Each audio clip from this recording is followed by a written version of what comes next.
Sir आज interview में एक क्वेश्चन पूछा गया, डीआर बीडीआर क्या होता है और इनका रोल क्या होता है और इनका सिलेक्शन कैसे होता है।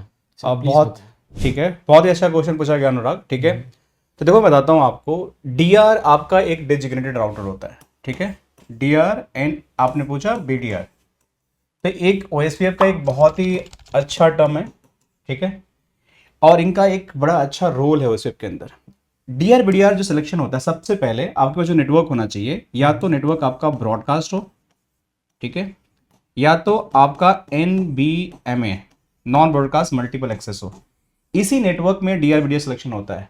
अगर कोई आपका OSPF network point two point है, ठीक है, पॉइंट टू पॉइंट नेटवर्क है, इसके अंदर डीआरबीडीआर सिलेक्शन नहीं होता पहली बार। ठीक है, तो डीआरबीडीआर सिलेक्शन आपका हमेशा broadcast and non broadcast network के अंदर होता है। अब हम बात करते हैं डीआरबीडीआर सिलेक्शन क्यों करते हैं और इसकी जरूरत क्यों पड़ती है और कैसे होता है।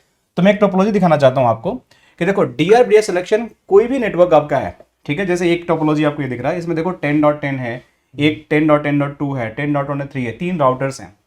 अब ये एक ही सेगमेंट के अंदर है। सबनेट क्या है आपका 10.10.10.0/24। सो एक हमारा ब्रॉडकास्ट डोमेन है। इस ब्रॉडकास्ट डोमेन में से एक हमारा राउटर डीआर होगा, ठीक है, एक हमारा बीडीआर होगा, ठीक है, और हो सकता है कोई दूसरा राउटर मेरा डीआर अदर होगा। एक और राउटर जिसका होगा इसको बोलते हैं डीआर अदर्स। तो डीआर बीडीआर का रोल क्या होता है? जो डीआर राउटर होता है, अगर हम डीआर बीडीआर नहीं सिलेक्ट करेंगे तो क्या होगा, हर राउटर हर एक दूसरे राउटर को एलएसए फ्लड करता है। मींस ओएसपीएफ आपका एलएसए पे काम करता है। मतलब जैसे ही आप ओएसपीएफ इनेबल करोगे तो आपका क्या होगा कि हर राउटर एक राउटर को दूसरे राउटर को एलएसए फ्लड करेगा। तो आपको 100 राउटर है, 50 राउटर है, तो पूरा नेटवर्क के अंदर कंजेशन हो जाएगा, जिसकी वजह से आपका एक्सेस एलएसए फ्लडिंग हो जाएगी, हाई सीपीयू लोड हो जाएगा और नेटवर्क के अंदर कंजेशन हो जाएगा। तो इस चीज को मिनिमाइज करने के लिए, ये सारी प्रॉब्लम को मिनिमाइज करने के लिए हम डीआर बीडीआर के सिलेक्शंस करते हैं।